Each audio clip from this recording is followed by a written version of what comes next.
All right. Hello, everyone. I am Nancy Rebecca with Intuitive Mind, and I am here with Maria O'Farrell Carr, who I am going to be co-hosting, co-leading with her on our upcoming Ireland tour, May 6th through the 15th, called Vibe with Your Tribe.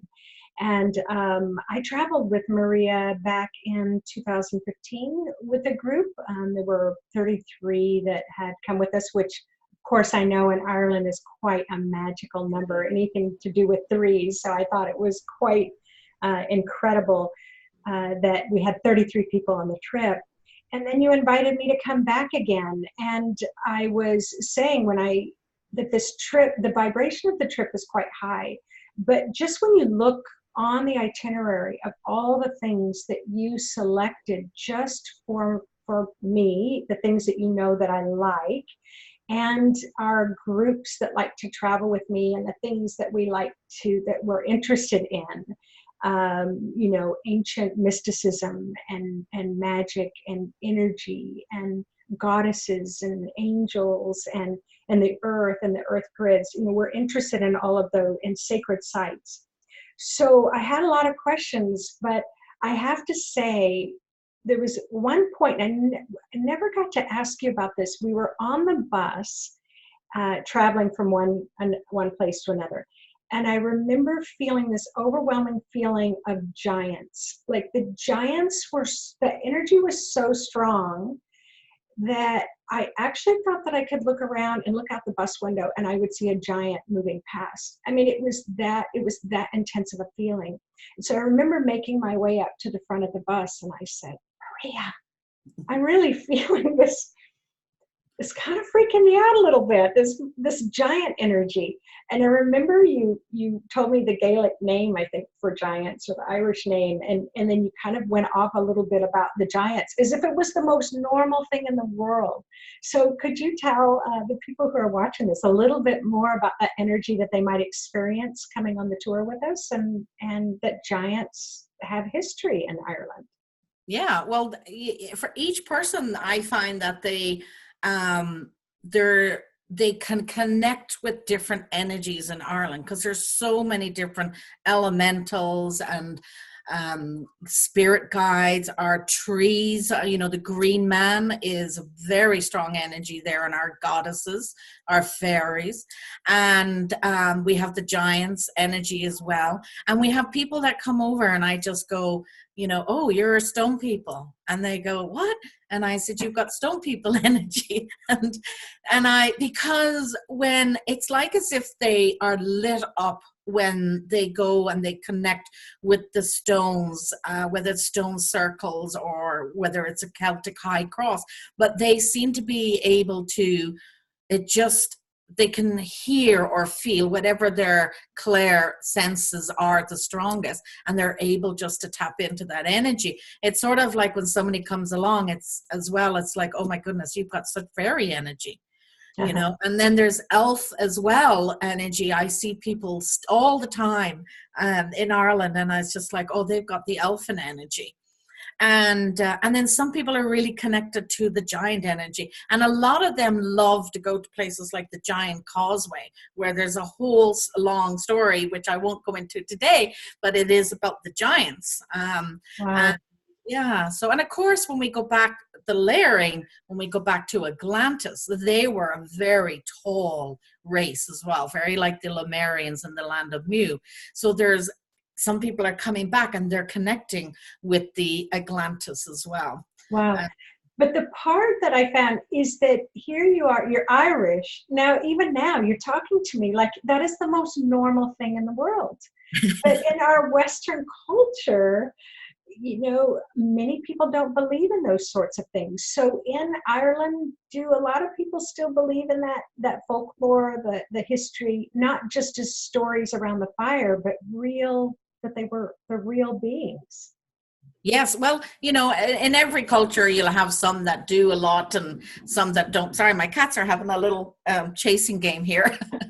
A lot of them do. And when in 2012, when I started, did the first tour in 2013, people just thought I was mad. So what, you just bring people over and shown them stones in a field? And it wasn't, it was like, it was just always there. There wasn't any attention to it. And as the people were coming over, it was like the Irish are going like, wow, like they're really interested in that. And so there's so much more now interest in it as well. And there's so many people going back to the land as well. Yeah.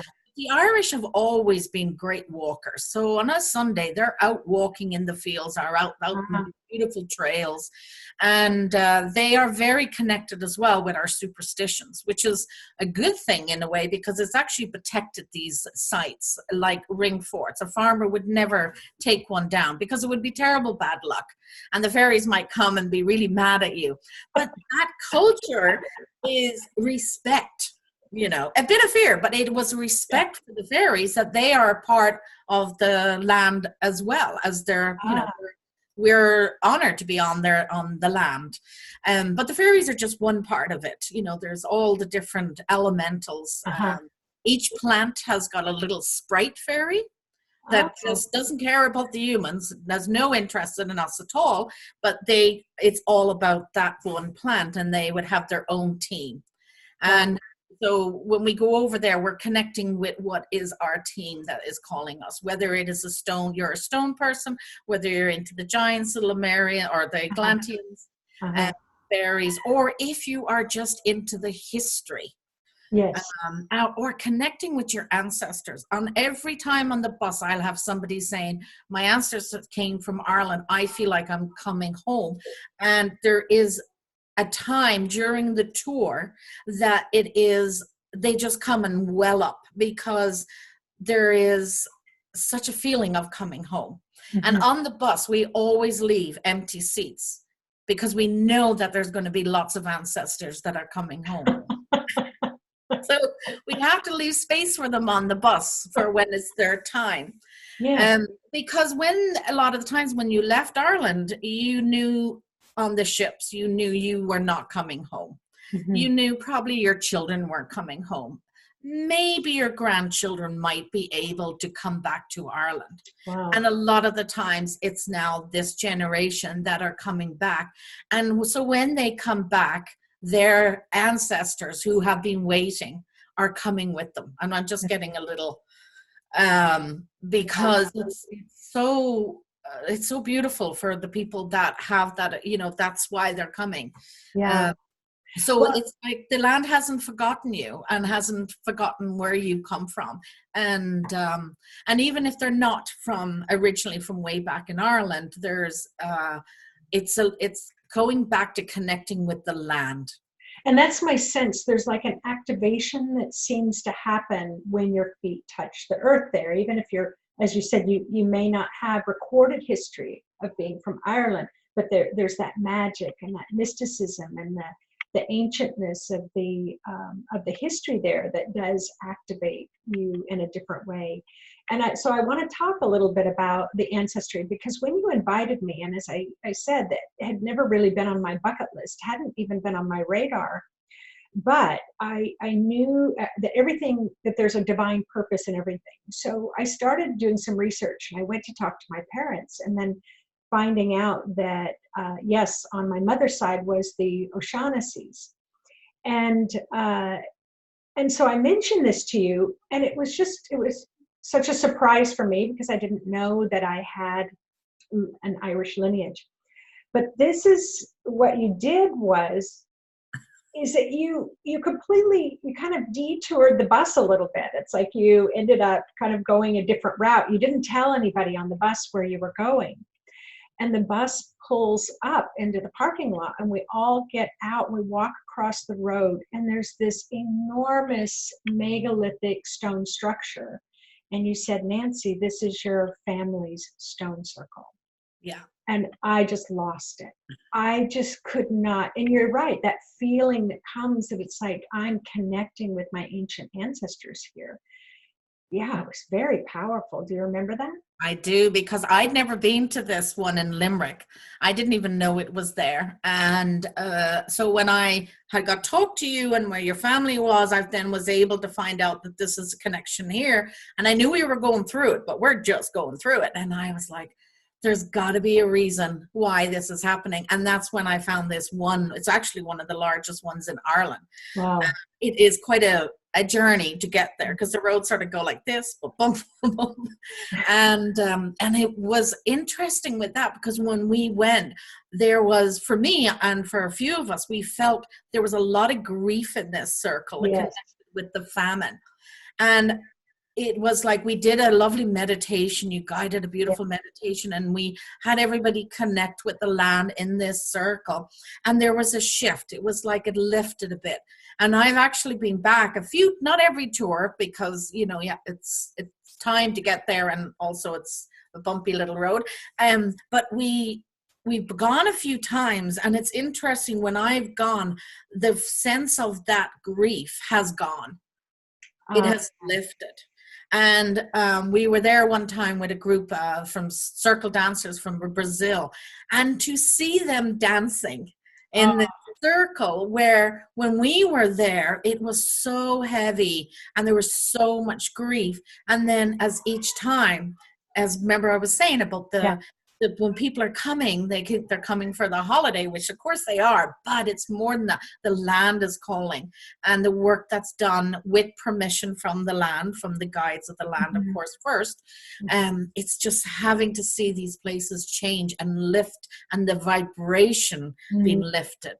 And the souls and the ancestors also have been lifted into it. Yeah, it was powerful, and it was special that you would do that. So thank you again. Well, thank you, because we found the most beautiful place. And when Nancy says it was a car park, it was a pull over the side of the road. But speaking of megalithic structures, so this was the other thing that I was not aware of with Ireland. And so another time we were on a bus, I felt the energy shift in a big way, and you had taken us to this other stone circle, and it was quite lovely and quite powerful as well. And then I ended up going to Newgrange, and it was just like you can almost feel the wall, like the aura of it that just goes out miles. You can literally feel when you drive into it. But the part that surprised me was that even like Newgrange and many of the megalithic structures and the domes, I'm not quite sure what a dome is, it D-O-L-M? Dolmen. Dolmen. They're actually older than Stonehenge, but not many people in the world know that. So yeah, well, when we went, a lot of people didn't know about it, but you know, people are starting to write a bit more on it as well. But it's because I think it's definitely older by the first stage of Stonehenge. It's older than that, but it's also older than the pyramids in Egypt. Oh, wow. It's also older than the temples in Peru. Oh my goodness. Yeah. But what is interesting is that there is something similar about these, the way they're built in certain ways. That it's like as if the information was downloaded to different places. So in Ireland, remember I was saying with the Hill of Uisneach is the womb of Ireland, where the ley lines are birthed from. And then they travel around the world, you know. So one of the ley lines that comes up, you know, it's connected with the Sligo place that we're going to go see, but then it goes over to Newgrange and the Hill of Tara and but then it goes all the way over this ley line that goes over to Giza, the pyramids in Giza. Oh my, wow. So what I feel is that the birthing sort of happened from the Hill of Uisneach, which is a big thing that we're going for the World Gathering of Tribes celebration on our tour. But then that what happens there, then it just shifts it. So when you go inside of Newgrange, if you look up into the center chamber, it's built, it looks like the inside of a pyramid. The stones are layered all the way up with a capstone at the top. And so when I went in, first of all, it's just like, this is like being inside a pyramid, because the outside doesn't look that way. It's a dome on the outside. So it was quite a surprise to see that the chambers was like this. And it was just like being inside a pyramid. So there is a ley line, a very strong one that goes across there, called the Giza ley line. Ah, but there's a lot of stone circles in Ireland. And I remember wanting to find a map or something, and I don't think they've all been mapped. I don't think they've all been documented. Yeah, there's a couple of, there's one good map, and it's got some of the sites. It's hard getting it even into a map. That's the thing. And there's another map that has Sheila na Gigs, which is a different story we'll talk about another time. But there is some as well. But there is so many. So when somebody says, well, I need to go and see this one, but if I'm going along and I know I'm going to need to travel from here to here, I can be sure that I'm going to find either a stone circle, a dolmen, a cairn, or a Celtic high cross, or a holy well, or something along the area, because they're everywhere. It's just, the whole country is very sacred. Yes. It just has so much. And a couple of things why as well was, as I said, the one big event that didn't happen was the Romans didn't come. Yeah. So that sort of protected the land, because the Romans would do, the straight roads, and so the land was protected a lot one way. And the other one as well was the respect by the farmers for the fairies. So they had a bit of fear, but they also had respect. So they didn't touch these fairy forts or fairy rings or stone circles. They would protect them as a respect for the fairies. And that helped protect it a lot as well, too. And the other one is, too, that the Ice Age did not happen in some parts of Ireland. Oh. And so places like Kerry, which is one that we always sort of spend some time in Kerry, because it was lovely, fun vibration, but beautiful ancient sites. And so that also means that there was some protection, because of the glaciers weren't hitting in certain parts. Well, and they call them fairy ring forts. And so this was something that I found fascinating as well, that they pretty much remain hidden. You don't always know where they are. And like you said, if they're on people's land, that's like the fairies' homes. They're not going to talk about that. But you've actually, our group, on our tour for May 6th to May 15th, you've actually cultivated a relationship with someone that has one of these fairy fort rings on their land, and have given permission, I understand, for us to come see it, which is quite rare. So, can you tell a little bit more about what a fairy fort ring is? Yeah, so that one is the real first one we went to. Was that one, it was on the land. So when you want to go, and if you're driving along the road, just say you have a car and you drive and you see something, you need to ask permission of the farmer or the person of the house that has it. And it is because they are the guardians of the land. So you need to ask them for permission first of all, and then when you do get there, it is then you're asking again of the permission of the land before you come in, and especially before doing any work. So I'll have some people say, oh, I just know I need to come and I need to do a clearing on this certain thing. It's, I feel I'm being called. And of course, the first thing is that, you don't come into somebody's house and say you need to paint your kitchen. It's you ask the permission first to sort of say, I've got, would you like anything to be done? Yeah. So one of the ones that I'm excited, I was telling you to go, was a classic case. It was this beautiful ring fort in Kerry. And we drive by it, but it was not open. It was the farmer, it was closed, and that was it. And I think his granddaughter has decided to open it up.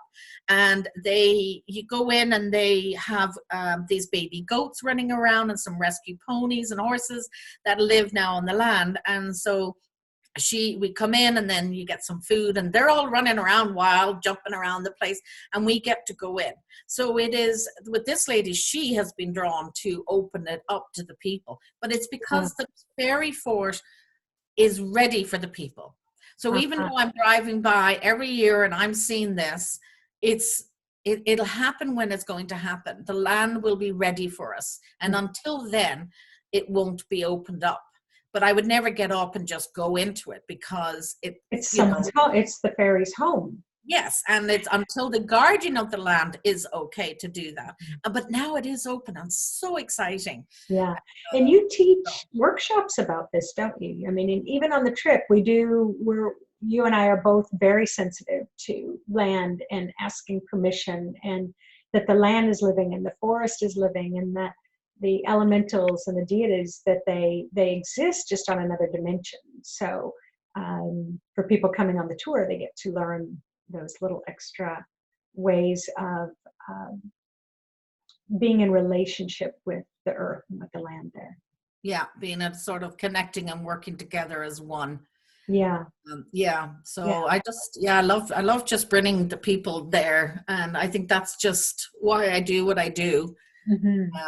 Because it's a two-way relationship, that the land is also calling them, and the land is wanting these people to come at a certain time. And but then we're also receiving as well. Yes, beautiful. So I would, as we're just kind of wrapping this up, I do have some other questions about you, about the actual trip and some of the towns that we're going into and some of the foods. I loved, is it the black pudding and the white pudding? Well, we could talk about that, but I just love that. And so I want to talk about that in another video. But how people can find out more information, so about this trip that's coming up. The official tour starts May 5th or 6th, I think, although you and I are both offering workshops ahead of time. The workshop in for a 3-day retreat before. Yes, so people have that option. That's an option for them to come in earlier. I am going to be presenting a 1-day workshop on the ancestors, to connect with your maternal and paternal ancestors, regardless of whether they are Irish or not. And so it's a really great way to start the trip, as you're really engaging and also building that relationship and listening to your ancestors throughout the whole trip. So that's why I like to offer it in the beginning. And then you're also offering a workshop where you talk about the goddesses and tradition and the Druids. Yes, Celtic Wisdom Workshop. As a Celtic Wisdom keeper, I just thought that was a good name for a workshop. So it is a collective of it's sort of like, sometimes it's just so hard to get all the information out to the group while we're on the bus or at the site. So it is like, before we start going off and exploring Ireland, to have a nice, easy, gentle day of just having a workshop where we talk about and we share about the Druids and about the different goddesses that are Celtic goddesses and gods as well, about the land, about the grids, the Gaia grid, magnetic grid, the different, and the ley lines as well. And we talk a little bit about the history of Ireland, and why stone circles are just more than just rocks. That there is a whole energy that sort of happens in these portal areas. And and we do an old Celtic spiral meditation, which is to do with our chakras, which is very different from what I learned with Healing Touch, which was lovely, but the Barbara Brennan one is quite different. So this old Celtic one is a whole different way of doing it, and so we do that as well, and a lot of grounding as well for the first days.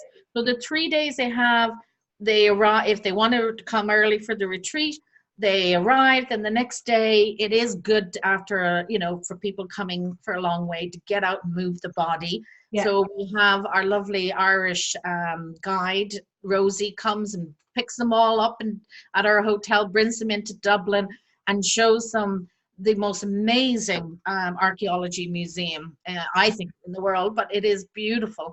And so she gets to see all of that and some of the arts, and go to Dublin and then come back.